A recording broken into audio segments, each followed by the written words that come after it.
오늘 우리에게 주시는 하나님의 말씀을 받도록 하겠습니다. 먼저 구약의 말씀은 사무엘상 22장 1절 2절의 말씀입니다. 제가 갖고 있는 성경으로는 446면 전후에 있습니다. 사무엘상 22장 1절로 2절의 말씀을 봉독합니다. 그러므로 다윗이 그곳을 떠나 아둘람굴로 도망하매 그의 형제와 아버지의 온 집이 듣고 그리로 내려가서 그에게 이르렀고, 환난당한 모든 자와 빚진 모든 자와 마음에 원통한 자가 다 그에게로 모였고, 그는 그들의 우두머리가 되었는데 그와 함께 한 자가 400명 가량이었더라. 아멘. 신약의 말씀은 마태복음 9장 35절로 38절의 말씀입니다. 제가 가진 성경으로는 14면 전후에 있습니다. 우리 함께 마태복음 9장 35절로 38절의 말씀은 우리 함께 목소리를 맞춰 봉독하겠습니다. 예수께서 모든 도시와 마을에 두루다니사 그들의 회당에서 가르치시며 천국 복음을 전파하시며 모든 병과 모든 약한 것을 고치시니라. 무리를 보시고 불쌍히 여기시니 이는 그들이 목자 없는 양과 같이 고생하며 기진함이라.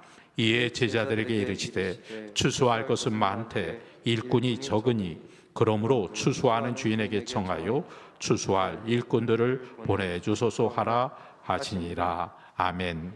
이는 살아계신 주님의 말씀입니다. 아멘. 지금 우리나라는 사회적으로 우려하는 것이 울분과 분노를 가진 사람들이 점점 더 늘어나고 있다는 것입니다. 코스피 주가는 연일 상승세로 5천선을 훨씬 넘어 훌쩍 뛰어갔지만 서민들은 그래도 사는 게 어렵고 또 부익부 빈익부 현상이 심해지면서 마음의 상실감을 가진 사람들이 점점 많아지고 있습니다. 그런 상실감이 분노로 변하고 울분을 표출하는 사람들이 많아지고 있다는 것입니다. 저는 그런 기사를 접할 때마다 바로 이런 상황에서 교회가 해야 할 일은 무엇인가 생각해 봅니다. 교회는 그 울분을 해소시켜줄 해독제 역할을 해야 하지 않겠는가. 저는 오늘 구약의 사무엘상에 나오는 다윗의 이 아둘람 동굴을 떠올려 봅니다. 이 아둘람 공동체가 어떻게 생겨났는지 그 배경부터 살펴보면 사무엘상 22장 1절 말씀에 이렇게 말합니다. 그러므로 다윗이 그곳을 떠나 아둘람굴로 도망하매 그의 형제와 아버지의 온 집이 듣고 그리로 내려가서 그에게 이르게 되었다. 다윗은 계속되는 사울의 살해의 위협 속에서 그가 마지막으로 도망쳐 갔던 곳이 오늘 본문에 나오는 아둘람의 동굴입니다. 다윗이 그곳에서 피해갔다는 소식을 들은 또 다른 사람들이 하나둘씩 모여들기 시작을 했는데, 그렇게 모인 사람들이 어떤 사람들이었는지 우리 함께 사무엘상 22장 2절의 말씀을 우리 함께 읽어보겠습니다. 환난당한 모든 자와 빚진 모든 자와 마음이 원통한 자가 다 그에게로 모였고 그는 그들의 우두머리가 되었는데 그와 함께한 자가 400명 가량이었더라. 아멘. 그렇게 모여든 사람들을 보니까 하나같이 환난을 당한 사람, 빚을 진 사람, 또 마음이 원통한 사람, 하나같이 억울하고 울분이 많고 상처가 많은, 한이 많은 그런 사람들이 모여들었다는 겁니다. 왜 그 불편한 동굴로 그 많은 사람들이 모여들었겠는가? 지금은 폐광이 되었지만 예전에 강원도 정선의 탄광촌을 생각해 보시기 바랍니다. 저는 잘 기억이 납니다. 제가 어려서 저희 아버님이 그 지역에서 목회를 하셨기 때문에 저는 너무나 또렷이 기억하고 있습니다. 그 탄광촌에 모여들던 사람들이, 물론 많은 사람들이 다 그런 것은 아니었지만 어떤 분들은 어느 정도 위치가 되어서 고급 관리 임원에 속한 분도 있었지만 광산의 전문 기술직에 속하는 사람들도 있었지만 그 탄광촌에 몰려오는 수많은 사람들은 대부분 인생의 전반전의 실패를 경험한 사람들입니다. 소위 말하는 막장 인생을 사는 분들이었습니다. 다시 한번 재기를 꿈꾸며 그곳에 모여들던 사람들이었습니다. 다윗의 시대에 그 아둘람 동굴로, 그 불편한 곳으로 왜 사람들이 모여들었겠는가? 기존 사회에 적응을 못하니까. 지금 내가 잘 살고 있다면 왜 그 불편한 동굴로 들어갔겠습니까? 그런데 여러분 한번 생각해 보십시오. 이 동굴이라는 환경 자체도 열악하기 그지없을 텐데 상처받은 사람들이 모여서 눈만 뜨면 그 상처받은 사람들끼리도 부대낍니다. 저도 목회 경험 중에 늘 느끼는 것은 우리가 갖고 있는 이 상처가 정말 위험하다는 겁니다. 내가 받은 상처가 치유가 안 되면 그것이 또 다른 사람에게 상처를 주는 독이 될 위험을 안고 있다는 겁니다. 찬양 사역자인 발레리 맥킨타이어의 상처를 만드는 상처라는 책이 있습니다. 내 안에 있는 상처가 다른 사람에게 또 다른 상처를 준다는 이야기입니다. 여러분 이거 아셔야 합니다. 그래서 나는 상처가 많아요? 나는 억울함이 많아요? 나는 울분이 많아요? 이런 생각을 갖고 있다면 나도 모르게 부지부식간에 내 이 상처가 다른 사람에게 전해질 수 있다는 겁니다. 그러니까 그 아둘람 동굴 하루도 조용할 날이 없었을 겁니다. 그런데 우리가 주목해야 하는 것이 있습니다. 그처럼 상처가 많고 문제 많은 사람들로 이루어졌던 그 아둘람 동굴의 공동체에서 훗날 다윗이 다스리는 통일 이스라엘의 핵심적인 인물들이 바로 그 아둘람 동굴을 통해서 배출이 되었다는 것입니다. 아니 어떻게 그렇게 상처와 문제가 많은 사람들로 부대꼈던 그 아둘람에서 그런 능력의 공동체로 변할 수 있었겠는가? 이 아둘람 공동체가 바로 치유의 공동체였기 때문입니다. 아둘람 공동체는 상처받은 사람들이 모여드는 공동체이기도 했지만 바로 그 자리에서 치유가 일어나고 잃어버린 꿈이 회복이 되고 그래서 미래에 대한 소망을 심어주는 그런 공동체이지 않았을까 생각을 해보니까 바로 이게 바로 우리 교회가 지향해야 될 모습이고 하나님이 기뻐하시는 모습이 아닐까 생각합니다. 우리 교회가 그런 교회가 되어야 할 줄로 믿습니다. 교회도 마음이 아픈 분들이 많습니다. 저도 한 달여간 이 교회에 와서 지내보니까 웃음이 없는 분도 많더라고요. 아마 교회를 통한 또 다른 일을 통한 상처가 있으신 듯합니다. 그래서 우리 봉천교회는 날마다 기도해야 됩니다. 하나님, 우리 교회는 상처받은 사람들이 몰려오는 교회가 될 뿐만 아니라 그 상처가 치유되는 기름 부으심이 있는 교회가 되게 하여 주시옵소서. 세상은 이 못된 사우랑이 딱 버티고 있는 것 같습니다. 여러분 직장에서 열심히 그 직장을 위해 회사를 위해 몸바쳐 수고하고 고생하다가 결국 직장에서도 명태니 뭐니 하면서 퇴출이 되어서 상처받는 분들도 의외로 많습니다. 이런 악하고 불의한 세상에서는 상처를 피할 길이 없습니다. 그런데 다윗은 그 불의한 세상의 구조 가운데 어떻게 상처를 극복하며 살아갈 수 있었는가? 다윗을 회복하게 한 그 능력은 어디에 있었는가? 그 문제 해결의 실마리는 바로 하나님의 말씀이 알려줍니다. 시편 62편 5절의 말씀이 말합니다. 다윗의 고백이에요. 나의 영혼아 잠잠히 하나님만 바라라. 무릇 나의 소망이 하나님께로부터 나오는도다. 아멘. 이것은 다윗이 쓴 시인데 다윗이 이런 고백을 하는 배경이 어떤 배경입니까? 절대로 지금의 이 상황은 밝은 배경이 아닙니다. 소망의 배경, 기쁨의 배경, 은혜의 배경이 아닙니다. 암울하고 처절하고 고난 속에 이와 같은 고백이 나오는 거예요. 이 시편 62편은 다윗이 압살롬의 쿠데타로 왕권을 빼앗긴 뒤에 반역으로 쫓겨났을 때 쫓겨나면서 지었던 시입니다. 압살롬이 누굽니까? 다윗의 아들입니다. 친아들입니다. 세상에 자기 아들에게 쿠데타를 당해서 쫓겨가면서 왕권을 빼앗긴 그 비참한 상황 가운데 다윗은 뭐라고 노래합니까? 나의 영혼아 잠잠히 누구를 바라라? 하나님만 바라라. 물론 나의 소망이 그에게서부터 나오는도다.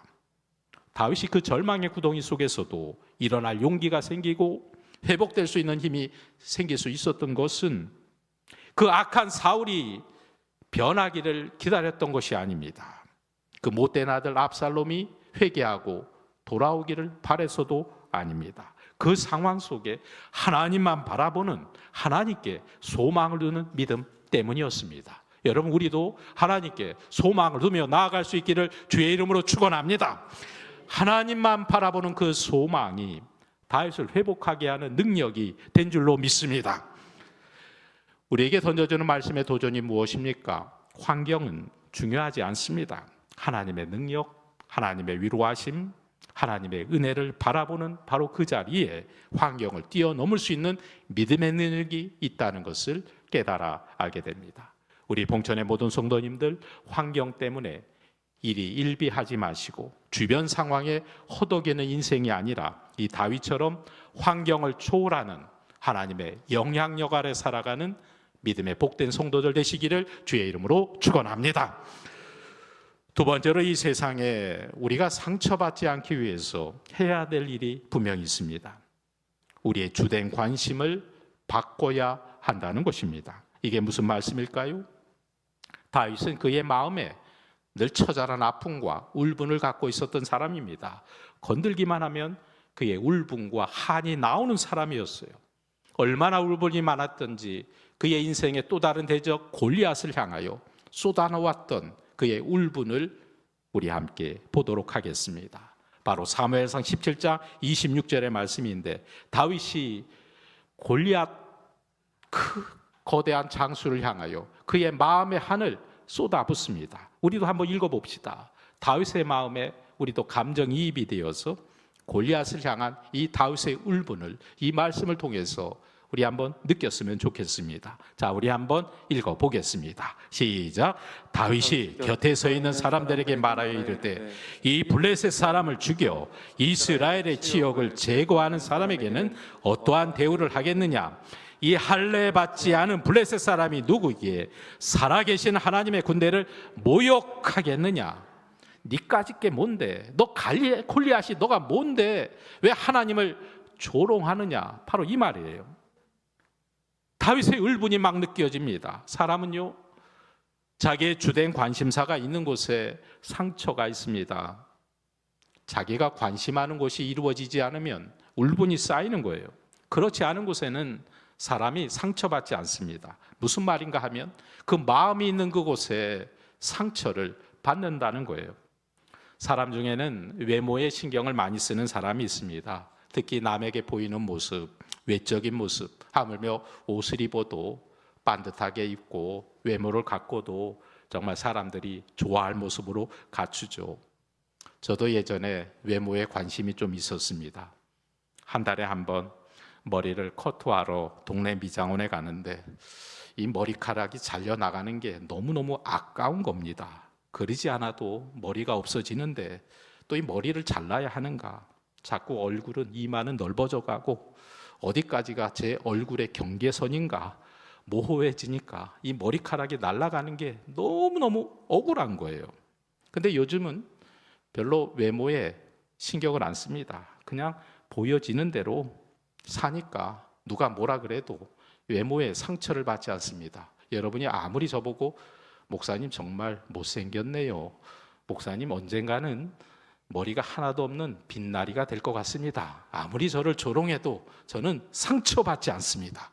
왜냐하면 저는 외모가 저의 주된 관심이 아니기 때문입니다. 아멘. 어떤 사람은 자기 존재를 인정받지 못해서 어느 곳에 가든지 자기가 드러나야 되니까, 자기를 나타내고 싶으니까 자기 존재감을 인정받지 못하면 상처받는 사람도 있습니다. 어떤 사람은 자기 자신에 걸맞는 합당한 명예와 이름을 얻지 못해서 상처받는 분도 있습니다. 저희 목사들 같은 경우입니다. 저희 목사들에게는 이 명예라고 하는 게 뿌리치기 어려운 유혹 가운데 하나입니다. 사실 저에게는 다 정리가 된 문제이기 때문에 이제는 아주 단호하게 말할 수 있지만, 사실 예전에는 편하지 않은 문제가 하나 있었습니다. 절대로 제가 다른 목사님보다 뛰어나서도 아니고 잘나서도 아니고 뭘 제가 잘해서도 아닌데, 제 전임 목회지 인천에 있는 교회에서 감독이 되는 줄에 서라, 감독되는 라인을 잡으라는 말도 종종 들었습니다. 그 이유는 제 앞서 목회하셨던 목사님이 중부연의 감독님이셨습니다. 저는 그 당시 부목사로 있었는데 제가 그 목사님의 감독 선거운동을 도와서 하다 보니까 많은 인맥이 생겼습니다. 교회도 조금 크고 위상이 되는 교회이다 보니까 여러 일에 잘 협력하는 교회이다 보니까 일찌감치 감독이 되는 라인에 들어오라는 그런 제휴를 권면을 많이 받았습니다. 근데 저는 알고 있었습니다. 그때 그 교회는 이미 연예 감독을 배출한 명예로운 교회이지만 그 이면에 감독님이 되시기 전에 그 선거의 모든 과정, 그리고 감독 재임 시절에 본교회 목회에 정진하지 못하셨던 그 목사님의 아쉬운 마음, 그리고 교회적인 손실을 제가 너무나도 잘 알고 있었습니다. 저는 그때 알았습니다. 목사가 명예를 붙잡으면 놓치는 것도 많구나. 저는 본교회 목회만 충실해야 되겠다. 저는 사교적인 사람도 아닙니다. 관계를 잘 맺는 사람도 아닙니다. 그냥 나에게 맡겨주신 목양에만 최선을 다해야 되겠다. 외부적인 명예를 얻어 그 일을 하느라고 교회를 안정적으로 세우고 교회의 부흥에 일을 감당하지 못하는 목사라면 오히려 목회가 마이너스가 되지 않을까 생각이 되었습니다. 제가 감독되는 줄에 서지 않겠다고 선언을 하니까 어느 선배 목사님이 저를 부르셨습니다. 따끔하게 혼을 내십니다. 너 건방진 놈이다. 저에게 심하게 꾸중을 하셨습니다. 어떻게 이 목사, 어떻게 당신은 당신만 생각하느냐? 어떻게 당신 교회만 생각하느냐? 당신만 생각하는 이기적인 사람이 아니냐? 꾸중하셨습니다. 저는 그분에게 말씀드렸습니다. 목사님이 이기적이라고 꾸중하시면 저는 할 말이 없습니다. 그러나 저는 한 교회의 목사가 되고 싶습니다. 제가 하고 있는 교회 외에 또 다른 외부 사역도 있습니다. 미자리 개척 비전교회 목회자를 돕는 일입니다. 그리고 제가 관계하는 선교회, 해외 선교사님들을 몇 분을 후원하는 일도 하고 있고 때로는 어느 교회의 부흥회, 말씀 집회 요청을 받아서 가는 일, 그 일이 정말 그 교회를 섬기는 일이라면 기꺼이 그 일은 감당하려고 합니다. 명예는 하나님이 우리에게 원하시는 자리가 아님을 깨달아 알게 됩니다. 우리 모두 다 하나님 앞에 정말 부끄러워야 할 모습은 있지 않은가 생각해 봅니다. 나는 어느 곳에 거룩한 울분을 갖고 있는가? 정말 내 마음의 관심은 하나님께 두고 있는가? 나의 마음은 어디에 있는가? 저는 가끔 목회하면 할수록 정말 제대로 된 하나님이 원하시는 목사의 그 마음은 무엇일까 생각해 봅니다. 오늘 목사 입장에서 말씀을 많이 전하게 되어 죄송하지만 저의 고백과 같은 말입니다. 목사의 마음은 어떤 마음이어야 될까? 목사의 마음은 아픈 마음이어야 한다고 생각합니다. 오늘도 교회 로비에서 어느 권사님 딸이 대학에 합격했다는 소식을 들었습니다. 너무너무 기쁘고 감사했습니다. 권사님 너무 잘 됐습니다. 너무 하나님의 은혜와 축복과 사랑을 잘 받아서 감사합니다. 감사와 축복의 말씀을 전하고 목사의 마음도 너무너무 기뻤습니다. 그런데 인생이 풀리지 않은 성도들을 보면 너무너무 마음이 아픕니다. 성도들의 아픈 사연을 들으면 인생의 이 문제 저 문제로 고민하다가 때로는 정말 그렇게 해서는 안 되는데 삶의 극단적인 결정에 이르는 성도들을 보면 너무 마음이 아파요. 상담하고 신방하다 보면 마음이 아픕니다.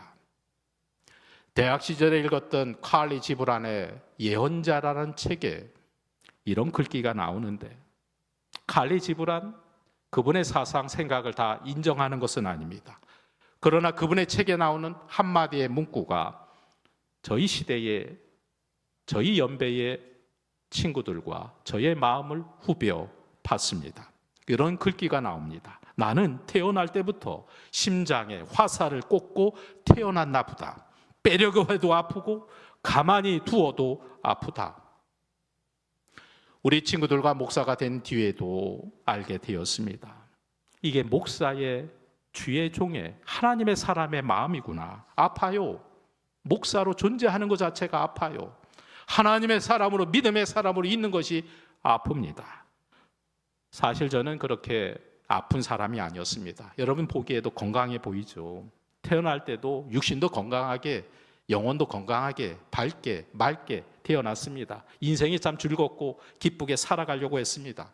굉장히 놀기 좋아하는 사람이었습니다. 근데 목사 안수를 받는 순간부터 제 심장에 정말 칼이 집어라는 말처럼 제 가슴에 화살이 하나 꽂혀 있는 것 같습니다. 어떤 면에서는 그럼에도 불구하고 복음으로 인해서 내 안에 행복이 있다는 것은 분명한 사실이지만 또 다른 내 마음 한편으로 화살이 꽂혀 있는 것처럼 불편합니다.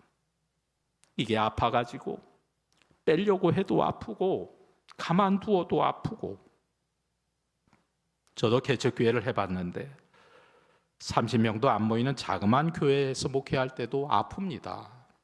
교회가 좀 안정이 되어서 그런 교회에서 목회해도 목사 마음은 아픕니다. 목사가 작은 교회 할 때는 아프다가 큰 교회가 커지면서 아프지 않는다면 그건 사꾼입니다.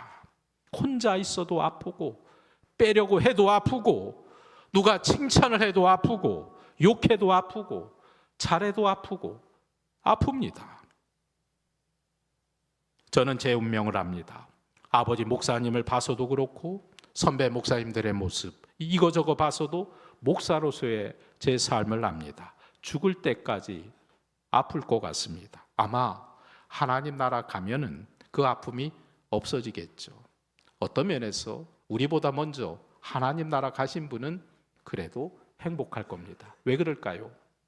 아프지 않기 때문에.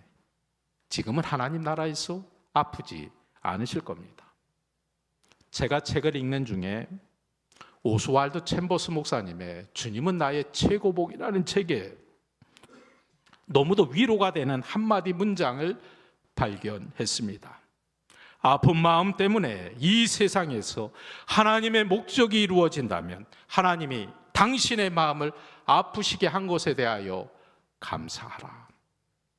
이 대목을 읽는데 눈물이 핑 돌더라고요. 하나님, 목사의 가슴에, 하나님의 사람의 가슴에 화살 하나가 꽂혀 있는 것 같은데, 빼도 아프고 그냥 둬도 아픈 것 같은데, 하나님, 하나님의 사람의 그 아픔이 이 땅에 하나님의 나라가 세워지고 이 땅에 하나님의 영광이 드러나고 이 땅에 교회가 회복되는 그런 일에 쓰임받을 수만 있다면 하나님 그 아픔을 사용해 주시기를 바랍니다. 그 아픔을 내가 피하지 않기를 원합니다. 우리가 너무나 소소한 일에, 일상의 사소한 일에 예수 믿고 돈 많이 벌어보자, 예수 믿고 내 주식 좀 왕창 대박이 나보자, 예수 믿고 성공해보자, 예수 믿고 우리 아이 잘되게 해보자, 이런 데에다 마음을 쏟으면 세상의 상처를 피할 길이 없습니다.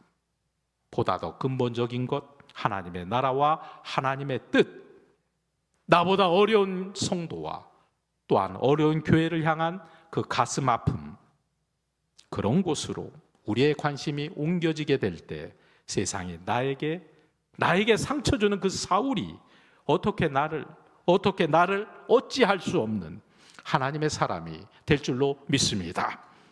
여러분, 여러분에게 있는 아픔도 하나님이 사용하심을 믿으시기를 축원합니다. 여러분, 이 험한 악한 세상에서 우리는 상처를 피할 길이 없습니다.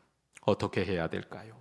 하나님의 영향력 아래로 들어가야 합니다. 세상의 힘 안에, 세상의 영향력 아래 흔들리지 마시기를 주의 이름으로 축원합니다. 그리고 너무도 사소한 내 관심사가 하나님의 영광, 하나님의 나라, 이 땅의 교회의 회복, 본질적인 하나님의 은혜의 자리로 내 마음이 움직여질 때 하나님의 역사, 하나님의 일은 시작될 것입니다. 여러분, 하나님의 뜻을 생각하고 하나님의 영광을 생각하는 그곳에 우리는 절대로 상처받을 수 없습니다. 오늘 이 말씀, 다윗의 아둘람 동굴을 생각하며 이 땅을 살아가는 저와 여러분에게 귀한 믿음의 지침이 되기 원하고 우리 봉천교회가 함께 치유하는 그런 공동체가 되기를 원하고 하나님 아버지의 마음을 따라가는 우리 모두가 다 될 수 있기를 주님의 이름으로 간절히 축원합니다.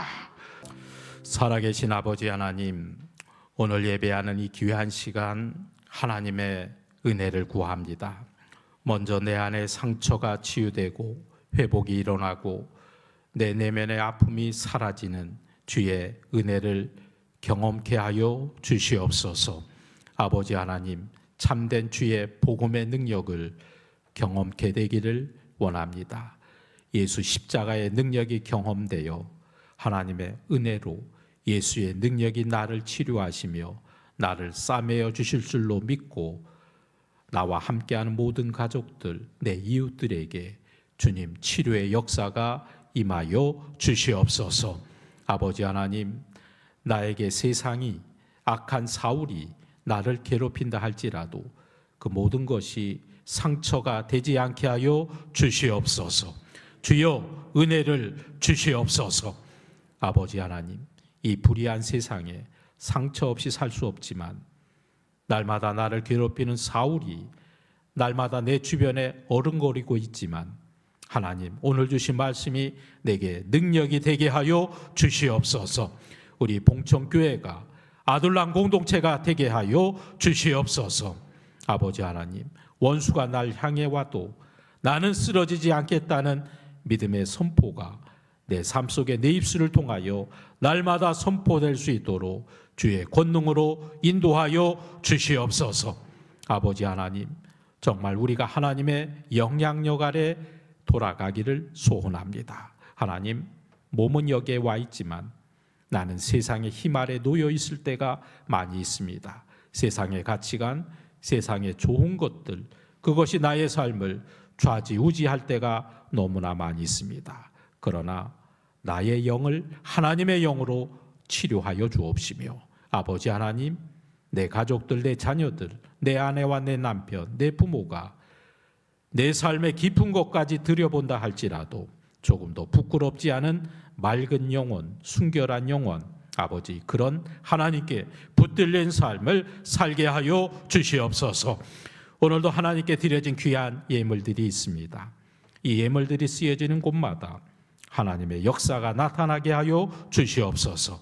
정말 믿음이 아니면 드릴 수 없는 눈물의 예물도 있사오니 하나님 기억하여 주시옵소서.